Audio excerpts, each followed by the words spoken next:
Hello, my happy Crumpin' Wargamers.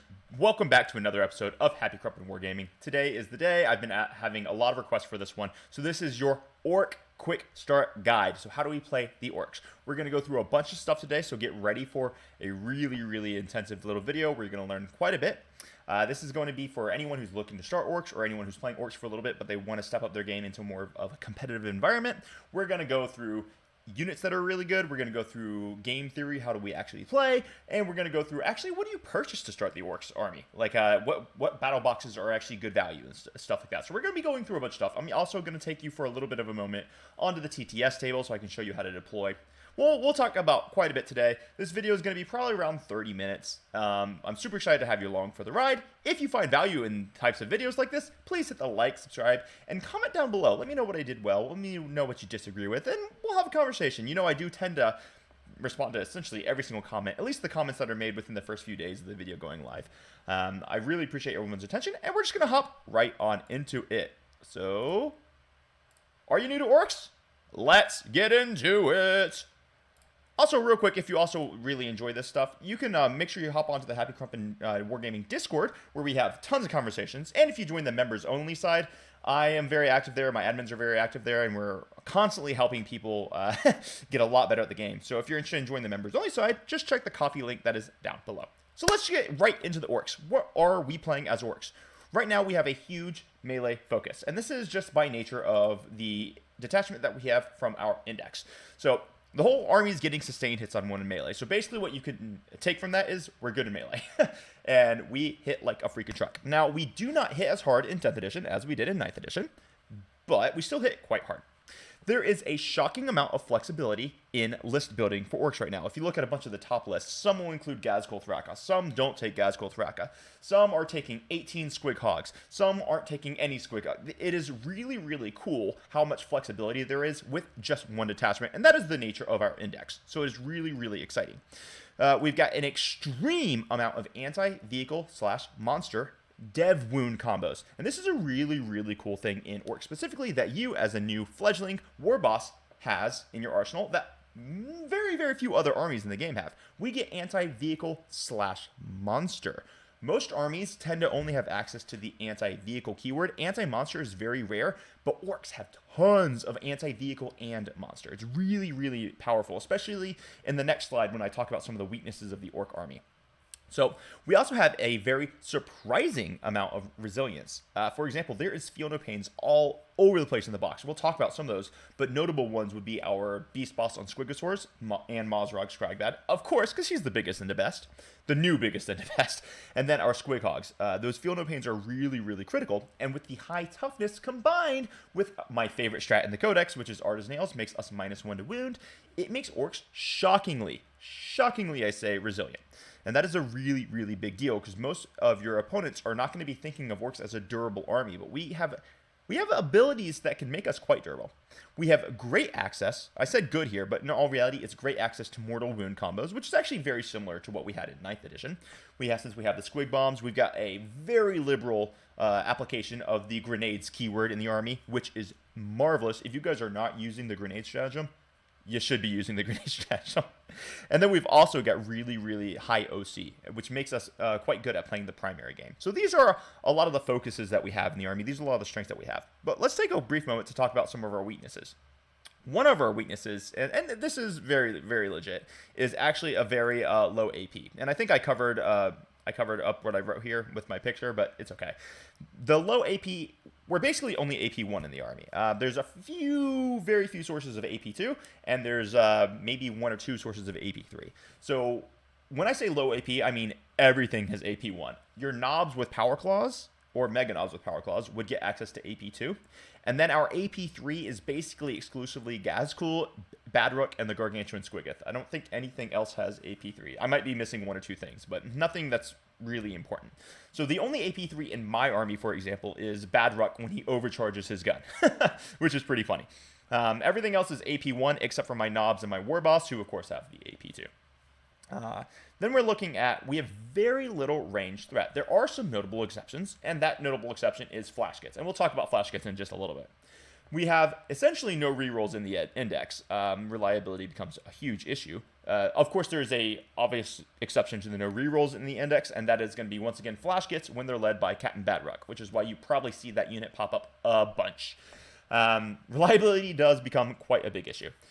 Vehicles are mainly unimpressive, so sadly enough, one of my favorite models and actually my favorite unit from 9th edition, which was the Kill Rig, it basically sucks now. The Hunter Rig basically sucks now. There is some use in our Battle Wagon now, but it's overpriced and it's hard to use. Our trucks are incredible, no doubt about them. I'm a big fan of the Def Coptas. I know a lot of people don't like them. I love them, and I'm going to explain why in a little bit. And our Def Dreads are just overcosted, although I think our Def Dreads are probably pretty close to being good. So our vehicles are pretty unimpressive. However, we are held up by the fact that our trucks are amazing value. Even after the points nerf when they went up to 60 points, they're amazing value. And then we also this is a big weakness, we tend to give up kill secondaries to the extreme amount. Just to give you an example, my current competitive list is I give up 20 points on Assassinate, and I give up 26 points on Bring It Down. Now, there is a caveat to this, because I very intentionally made my army in that way, because I use secondaries as a trap. Not everyone does, but I do use it as a trap, and I almost never have anyone max out Bring It Down against me. So, and I've got the stats to prove that. But it is very easy for our army to give up those kill secondaries. So some people think of that as a weakness. I'm not so sure I agree, but I think it's worth talking about. All right, let's get done with the weaknesses. Let's talk about general theory of orcs, and then what we'll do is we'll pop right on into a bunch of the key units that we're going through. And I'm not going to talk about every single unit in the index. It's way too much, and that would make a way too long video. But I am going to talk about all the really key important ones that you're seeing in most of the competitive lists that's popping around, and what makes them great, and how we really use them. So let's talk about general theory first. First general theory is you're going to be taking trucks, and you're going to be using them to set up your go turn. Now, one really important thing to understand about your go turn is every single army in the game has a go turn. Ours just happens to be more easily definable via our WA mechanism, okay?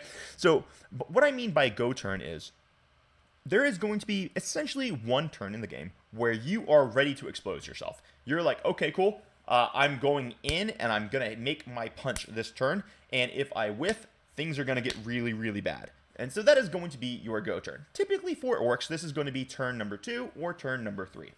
4 is quite rare, although I am notorious for a turn 4 wall. But it's pretty rare for turn 4 to be your go turn, and it's pretty dang rare for it to be your turn 1. Now, orcs do have the potential for the alpha strike and having your go turn be turn 1, but I typically recommend against it, unless it's just like the perfect time to do it. Secondaries are typically very easy for us to score with our huge array of disposable units. So, for example, we have trucks. After your trucks deliver your infantry, what do? Well, they're going to be move blocking, they're going to be scoring you primary, and they're going to be scoring you secondaries. So they're amazing for this.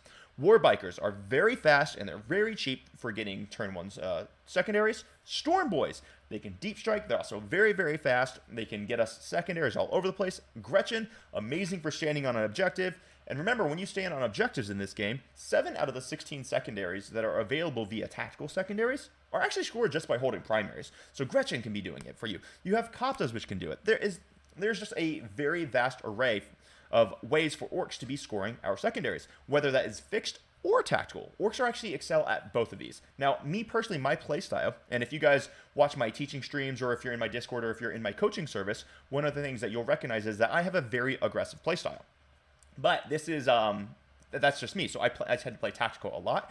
But there are a lot of amazing players out there who are very, very proficient at playing fixed. So orcs are very flexible in the fact that we can do both. Essentially, what we always want to do is we want to bait our opponents into shooting the wrong target. Because we have so many units, it's going to be very challenging for us to hide everything. One of the things that I'm notorious for doing is I leave just a little sliver for people to see Mazrog.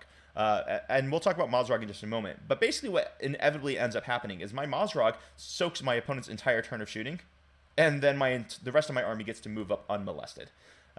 Or maybe they'll go into my Squig Hogs. And my Squig Hogs, T7, -1 to wound, 3 wounds, 4 up armor save with cover, 5 up feel no pain. It's very hard to get through that unit. So orcs want to overwhelm our opponent. So we don't want to do a little bit of chip damage here and there. We want to have the one fell swoop where we overwhelm our opponents. Now, One little caveat I want to say as far as orc game theory goes, and this is right before we get into all of the units overviews, is one thing that you cannot do. Please, please, please don't do this. Do not fall for the trap of being an orc player. I love orcs. I am a orc at heart. I'm actually starting a fitness challenge soon for people in my members called Becoming an Orc, where we're going to have I've got a various amount of fitness programs that you can follow, where we're trying to become fit like an orc. Big, strong. So I love being an orc. But do not fall for the trap of being an orc player. The reason why orcs don't dominate constantly is because orc players play orcs. The army encourages you just to go full board, no strategy. I'm just going to go at you like a madman. And while that can be fun occasionally, it's not the best way to play the game correctly. So you don't always need to go full bore without thought and just try to dominate your opponent just by crushing turn one. I have never seen a game won in turn one, but I've seen infinite games lost in turn one. Keep that in mind. Very similar to World Eaters, by the way. A lot of times your World Eaters, the better opponents don't just try to charge 1,500 points turn one. So even though you can do this, you don't always need to do it. Play intelligently. Cool. Let's get into the unit reviews. So we're going to talk about, I got like 7 characters identified that I want to break down for you. The first one is going to be Mr. Mazrag Spragbad. This dude, by the way, sorry, Gazcool, I'm pouring one out for you, homie. But this guy is the biggest and the bestest now. He's one of the best tanks in the entire freaking game. He's got D10. You're going to spend 1 CP to make him -1 to wound. And so he's basically everything's winning him on 6s. The greatest anti-tank guns in the game are going to be winning him on 4s. I think there might be like 1 gun that can possibly wound him on a 3 if you spend the CP to be -1 to wound. So like he's so tough. And then he has a 3-up armor save, and he's going to get cover. And he has a 4-up invuln, and he has a 4-up feel no pain. This guy is a total badass, and it's so hard to shift him. One of the main issues that I see with people when they play Mazrag is they expect Mazrag to do crazy damage. And the reason why they expect this is because he has a pretty good offensive profile. But that is a mistake. I encourage you to stop thinking about Mazrag as a big nasty who's going to go mess things up in combat. And I encourage you to start thinking him as a tank, as a guy who's just going to soak up damage that your opponent has to deal with, because if they don't, he does actually have the potential to spike in melee. Although I would never rely on him to spike in melee. So that's how I would think about Maz if I were you. He's in basically every single list I've ever made. All right, then the second character I'm going to talk about is the Beast Boss. The humble Beast Boss, who never saw play in 9th edition, is seeing play constantly in 10th edition, and here is why. This guy is a complete monster. He gets dev wounds when he charges, and he has the anti-vehicle monster keyword. So when you charge him in with your Beast Nagas, he's going to have 6 attacks, 7 in the wall, and you don't care about like AP or anything like that, because when he charges, he gets the dev wounds, and it stacks with your anti-vehicle monster keyword. So let's say he has 6 attacks. Well, he's attached to Beast Nagas, and Beast Nagas have a very special ability that allow them to re-roll hit rolls against monsters and vehicles. So follow me here. So we get 6 attacks. That's going to be 5 hits. You're going to roll 1/1, and your 6 explodes. So off of your 6 attacks, you already have 6 hits. And then you're going to use the Snagas to reroll the 1. So now you're going to get 7 hits on average. If that's a 6, then you could potentially get 8 attacks each, right? Then what you do is you spend 1 CP for exploding 5s with the stratagem Unbridled Carnage. So what happens inevitably is you're exploding on 5s. And then you just reroll all your hit rolls. So your Beast Boss, who has 6 attacks, is going to hit 10, 11, 12 times, which is very, very, very good. Then, since he's got anti-vehicle monster 4-up and dev wounds, he's going to roll 6 4s out of those 12 hits. Each attack is 2 damage. That's 12 damage in dev wounds. Done. He kills essentially any vehicle in the game on the charge. Not absolutely every single game, but by himself, he's going to do unbelievable damage. And then you have an entire unit of Snagas to do damage as well. It's amazing. I run too. All right, let's move on to the next batch of characters. So, we have the War Boss and Captain Badruck. Let's talk about the War Boss. I'm going to move this down because it's a cool little picture. I want you to be able to see it. Let's talk about Mr. War Boss and the Badruck. War Boss is awesome. He's 65 points, and he's going to add +1 to hit, and he's going to add -1 to be wounded to your knobs. This guy by himself unlocks the knobs for us. He increases the damage potential by like 16%, and then he himself is a total beast, because in the Y he's going to get 9 attacks that hit on 2, strength 11, AP 2, damage 2. And then he's also going to increase the knob's defensive profile by like another 16% as well, because they have a eternal -1 to be wounded. And this is really, really important, because one of the things that having a knobs that's always -1 to be wounded does is it opens us up to use our Art as Nail stratagem on a different unit every turn. So we never have to think about spending our stratagem, our CP, or wasting our stratagem on those knobs. We always know those knobs will always be -1 to wound, and then we also have the stratagem to use somewhere else. It's very, very important. So the War Boss is a beast at 465 points. He's incredible. I'm always taking him with my knobs. Bad Ruck. Bad Ruck is... he got such a glow up in 10th edition versus 9th edition. It's absolutely amazing. So this guy gives Flash gets re-roll hits in shooting. I cannot overstate how freaking powerful this is. Flash gets are hitting on 5s and exploding on 6s. What Bad Ruck does is he gives you another chance for those 5s and 6s. So your 40 shots coming out of your Flash gets are basically on average going to be getting at least 20 hits, probably even more. It's like 24. We're talking 30 hits sometimes. It's so unbelievably powerful, and it only gets better if your Flash gets have remained stationary, getting to use the heavy keyword, making them hit on force. It's so powerful. Bad Ruck himself also has flat 3 damage shooting, which is very rare in Orks, with AP 3, and I think he's one of only like 3 sources in the entire index with that sweet AP 3.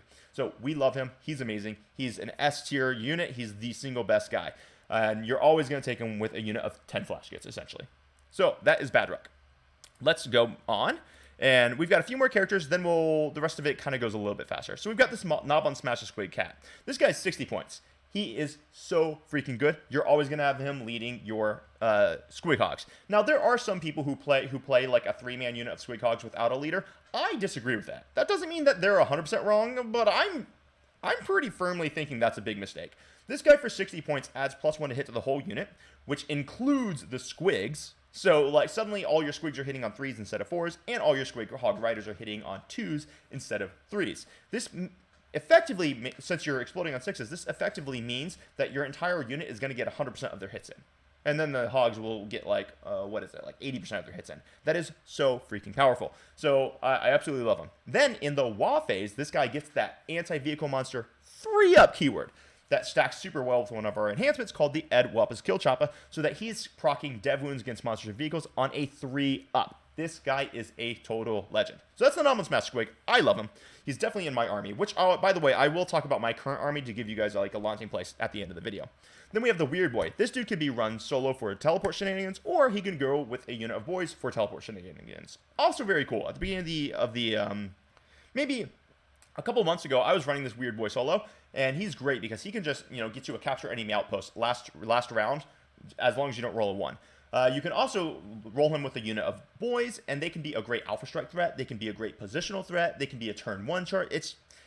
There's a lot of utility in them. I'm not currently running him right now, but a lot of people love him, and he's also basically a lot of people are running him. I did run him. I still think he's good. He's just not making my list right now, but the Weird Boy is a very interesting tech. Then we have Gaz. Gaz is a very high damage dealer. He doesn't really care about damage reduction. He doesn't really care about AP. And he basically wounds every single unit in the entire game on a 2-up because he adds +1 to hit and +1 to wound to his whole unit, which is very, very nice. Problem is he's very tough to deliver because he only has a movement of 5 and his base is massive. And there's a lot of abilities in the game right now that make you -2 to move, which makes it very, very challenging for this guy to ever actually get through a wall. Because even though he got the infantry keyword, it's hard for him to get through a wall. Also, the only unit he can attach to is Meganobs. And while Meganobs aren't necessarily bad, it's very challenging to have them as the bodyguard for Gaz because they just melt to mortal wounds or dead wounds. And and since they are all infantry, they get chewed up by the combination of dev wounds and infantry. So it makes it hard to use them, but there are a lot of tournament players who are seeing a lot of success with him. So I don't think that you should ignore this guy. He's very, very cool, and he adds a lot of flavor and a lot of punching power to the army. He's not in my list for the reasons I just spoke, though. All right, let's talk about some of the damage dealers in our codex. We already kind of spoke about the Snagas. They're essentially just going to be delivery systems for the Beast Boss. The Beast Boss is going to be doing 12 damage and dev wounds on the charge, and then these guys are just going to finish anything off. And they're also very effective anti-infantry, seeing as they have that base strength 5 and a ton of attacks. 4 attacks on the wall or 3 attacks base. It's amazing. They're all hitting on 2s, and they do have that sweet AP1. They are actually a lot of damage. They deal a lot of damage, and they have the base T5 with a 5-up armor and a 6-up feel no pain. So they're not necessarily easy to chew through either, which is really, really exciting. Then we're going to talk about our knobs. Our knobs are our can openers. These dudes are made for killing. They get in the wall, they're going to get 40 power claw attacks hitting on 3s. This will kill most things. Like, there's not many things. It's going to be strength 10, AP 2, damage 2 in the wall. Outside of the wall, it's strength 9, AP 2, damage 2. When you have the war boss, they're going to be at +1 to hit, so they're hitting on 3s instead of the 4s. These guys open Terminators, they open Marines, they open everything, and they just do great, great work. I really wish that they were base strength 10, but you know what? I'll take the strength 9 because they're legends. Then we have a unit of Squeakhogs. Squeakhogs are also awesome. They totally slap. They have 6 attacks each model. That's going to be 3 for the Rider and 3 for the Hog. 7 attacks during the wall. 4 for the Rider, 3 for the Hog. Because remember, extra attacks don't get an extra attack from the wall because you can't modify the attack profile of weapons that have the extra attacks profile. Now, they are AP1, just like everything else, but they run through monsters and vehicles. And honestly, they just have so much volume that they're going to mess up infantry as well. They have the Lance keyword, so most of the time they're winning infantry on 2-ups, sometimes on 3-ups. But these guys are total chads also. I love my Squeakhogs. Those are the 3 big damage-dealing threats, the way that my brain works in the Codex. There's other things that deal damage. I'm not saying there aren't. Like, for example, Mazrog deals damage, but he's not what I'm using to go and seek and destroy. All right, let's move on to our tanks. Mazrog on Beast Boss. Mazrog / the Beast Boss and Swigosaur. We already spoke about them a lot, but T10 -1 to wound, 3-up armor save, 4-up invuln, 4-up feel no pain. They are absolute nightmares to kill. The Beast Boss and Swigosaur has a 5-up invuln versus Maz's 4-up invuln, but still, they are unbelievably tanky. Our Squighogs, T7 3 wounds, 4-up armor, 5-up feel no pain, with access to the -1 to wound stratagem, and they're mounted, which means there's no anti-slash keyword that affects them in the game. They are much tougher to kill than your opponent is expecting, even when they're shooting that flat 3 damage into them. Well, realistically, dude, I have a 5-up Feel No Pain, so honestly, it's going to take you 2 of those to go through, of unsaved 3 damages to kill a Squeakhog on average. Trucks. Trucks are super disposable. Wound shields. My trucks, my basically the plan is for them to be killed unless my opponent chooses to bring it down, in which case I might change the way I use. But trucks are your tanks. What they do is they force your opponent to have 2 activations. It's not hard to kill a truck, but your opponent only has so many activations. So if they waste an activation killing a truck, that's 1 activation they don't have to kill the unit inside of the truck, which is kind of how orcs have to play, because our defensive profiles aren't great, even though we do have some sneaky tanks. So make them kill the truck, and then they don't have anything left to kill the guys inside of. Cool. Then we also have the Mega Knobs. These dudes actually are quite tough. They're T6, and then, of course, you can use the -1 to wound stratagem on them. They have a 2-up armor save. Stacking with cover makes them very, very resilient. These guys are absolutely tough, but they do get chewed up by your Dev Wounds anti-infantry combos, which is one of the main reasons I do not run them. Now, you can run them with the Big Mech, and the Big Mech will be resurrecting one every turn. And that is actually a very interesting thing that some people are having success for. Still doesn't quite make it for me, but it's definitely a decent idea, and I encourage people to explore it. We have some very, very, very, very amazing utility units in this codex. Storm Boys, for example. These dudes are cheap, 65 points. They do amazing work with deep strikings. They can also get to no man's land. Turn 1 for actions. They have the grenades keyword. They innately advance and charge, even though they don't hit like they did in 9th edition because they're only strength 4 and they don't get that strength 5 on the charge anymore. These guys are actually very, very useful, and most armies still take 1 unit. I'm recently not taking them, but that's not because they're bad. They're still very, very good. I highly encourage you to explore them. Gretchen are amazing utility units. Absolutely phenomenal utility units, actually. These guys, they are a very cheap screening unit, so you can stretch 1 unit out to screen like over half of your army. They generate UCP when they're on an objective that you control. They're very cheap, 40 points, and they have an extremely high OC. 2 OC each. This is extremely awesome. And then we have our Defcopters. These guys have such an annoying defensive profile with an extremely annoying damage potential. So I did an entire video on the deep diving the Defcopters. If you want to go check that out, that'll go a little bit more in depth. But essentially what you have is you have a T6, 4-up armor, 4 wound profile that your opponent can't kill with just basic anti-infantry shooting. Bolters won't do anything to them, whereas bolters will just eliminate your Storm Boy squad. So essentially, you run a 100-point unit instead of a 65-point unit, because I use them kind of to replace my Storm Boys. And then what your opponent has to do is they have no option. They must dedicate the shooting that they wanted to put into all of your dangerous things to kill the Coptas. And if they don't put that shooting in, the Coptas survive, which let the Coptas put a bunch of Twin Link damage 3 shots into your opponent, They can do the grenade stratagem. They can do mortals when they fly over. They have great anti-infantry attacks because they have 6 attacks each, strength 5, exploding on 6s just like everything else. Even though it's AP 0, it just clears chaff like guardsmen and stuff. So these guys are actually very, very dangerous. And since they're vehicles, they can shoot out of melee, so they can still do things like cleanse if they get tied up in melee. They're just awesome. Then we have our War Bikers, which are 70-point units, and they are super cheap screens that also have the speed to score your turn 1 secondaries and move block the crap out of your opponent. So War Bikers are also a really, really good option. Let's talk about our Alpha Strike units. Alpha Strike, what I mean by that is Alpha Strike is when you are going to try to hit your opponent before he's ready for it. Typically, it's a synonym for our turn 1 charges. These guys don't have to charge turn 1, but they are very fast and they have the potential for that. So our War Bikers, they can move 18 inches in turn 1 with a good advance. Or if you have, say, like a Death Killer on War Trike or a War Boss on War Bike attached to them, they'll auto advance, which is exceptionally powerful. Then we have the Weird Boy with Boys. We spoke about that a little bit because they get that turn 1 teleport. You can have Zodgrod with a Zodgrots. Now this is a video that I did a long time ago called Super Sneaky Orc Tech. And the Zodgrod with a Zodgrots is so powerful. They have the scout move, then they get extra movement. They're always +1 to hit and +1 to wound. And they can just cover an entire battlefield, move blocking your entire opponent's army, and actually being shockingly annoying to kill since they're innately -1 to wound when they're led by Zodgrod. And since Zodgrod gets the benefit from the +1 to hit and +1 to wound, that dude murders people in melee, which is absolutely hilarious for a very cheap unit. So I'm not running it anymore, but it's still a very good combination. The reason why we ended up dropping it was because at the beginning of the edition, the aggression actually counted as T5 because they have a herd leading them, but that doesn't work anymore, so don't think that does. However, the rest of the combination is still very valid, and it works super, super well. Then we can have our commandos with or without Snake Rot. Infiltrate is a great ability. The problem that we have with these commandos, guys, is that commandos are very expensive when you have to take them in a unit of 10. They cost 135 points. There is still good people who are using them to good effect. It doesn't quite make my list, but there's always a good argument for having an infiltrate unit. And if you pair them with Snake Rot, they also get to teleport, which can be a turn 1 teleport if you wanted to Alpha Strike someone.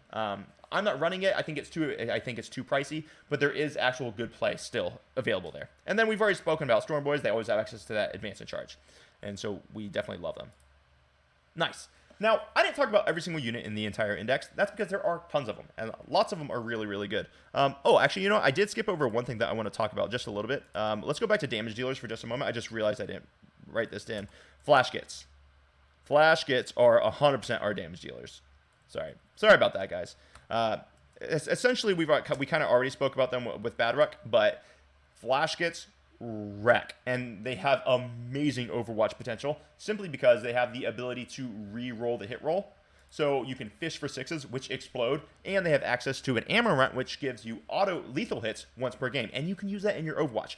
So what you can do with Flash Gits is they can come out, they can obliterate something they shoot, and then when your opponent moves in their movement phase, you can get a very disgustingly effective Overwatch again, which is really freaking nice because you're going to combo the lethal hits with the sustained hits with the rerolls to hit. So you're fishing for those 6s, and you very oftentimes can just annihilate things. Annihilate them. Okay, so let's move back in. Sorry about the retracing my steps there. I just wanted to make sure you guys got that. So there's a lot of other units in the Orc Codex. I'm not really going to cover them because they're just not quite good enough to make it to like really competitive play, and you're not really going to see many other units. Now, there are some really hopefuls that I have. Like, for example, I think the Death Dread is really close to being good. I think it needs to drop down to about 115 points, and then I'm going to be running those things. They're very, very interesting. I think they have a little too low strength to be really considered, and at 130, they're just a little too expensive for me to really, really think about them. There's likely a bunch of these units just need tweaks to rules and points. The kill rig and the buggies, honestly, I don't even think they need points. I think they need rules rewritten. They're just underwhelming and bad. I can't think of a points cost where I would take the kill rig. I mean, sure, if the kill rig was like 100 points, I guess I'd take it. But even then, like, I'm not really sure what it does to help me. I think it just move blocks the crap out of my own units. So I don't know. I really do think they just need to rules rework the kill rig and a lot of our buggies. But you know what? This is Index Hammer. This is not our codex, guys. Remember, this is just the Index Hammer that GW gave us so that we could get playing immediately. A lot of things are going to change when the codex drops in the summer. So just hold on to your horses and enjoy the flexibility and the really, really good potential that our Index actually has for now. All right, let's talk about my competitive army. I'm just going to kind of give you a breakdown of how this thing works. So right now I have, I think it's 1995 points. I got Mazrog. He is a tank and he is a distraction. So basically what I do is I deploy him so he's just visible for my opponent. Or I try to deploy him I try to deploy myself so that nothing can be seen, right? But turn one, a lot of times what I'll do is I'll send Mazrog out into an area where he is visible and he's in a great position to charge next turn, which really encourages my opponent to have to focus fire Mazrog, which means that the rest of my army essentially gets to move up unmolested. Now, this is kind of a risky strategy, and I don't necessarily always encourage people to do the same thing, but that's a lot of times how I actually use him. I use Mazrog as a tank, not as a killer. That's why I have the keywords written next to him, tank and distraction. If you watch my video on how to write an army list for 10th edition, I kind of go a little bit more in depth into what each one of these words mean. Badrick is a killer. He makes his flash kits way, way more killy. I love him. He's amazing. Nob on Masha with the Edwap's kill chopper. He kills everything. This dude makes his unit of six squighogs. I need to write that in there. Sorry. 6 times squighogs. He makes them hit on 2s and 3s for the squigs. It hits so much harder. It is absolutely brutal for people. So that is what he does. And it's the Edwap's kill chopper gives him dev wounds, which means that he is just murdering any vehicle. Then we look at the war boss. He's a killer and a defender because the killer and the defender keyword means that he increases the damage potential of his unit and he increases their defensive profile. So he does amazing work when I attach him to his 10 Knobs of Power Claws, which we already kind of spoke about in the presentation. Then I have 2 beast boss. One is going to take the follow me lads upgrade, and then the other one will be just blank. So a lot of times, and they're both running with their own unit of beast snaggas. So I send these guys out in different directions just to kill huge threats. And the reason why I have follow me lads on the 1 beast boss is because I, a lot of times, like to use that unit outside of the wall. So it gives him that extra 2 inches. So he has an 11-inch disembark, essentially, from the truck. So it lets him get places very quickly turn 1 or turn 2 if I'm not planning on walling in that turn 2. But sometimes I still have to kill something outside of my wall phase, and it gives him a lot of extra speed, so that's why I do that. And then the other one is just bare bones, and I use them typically in the wall phase. I'm running 2 units of Gretchen.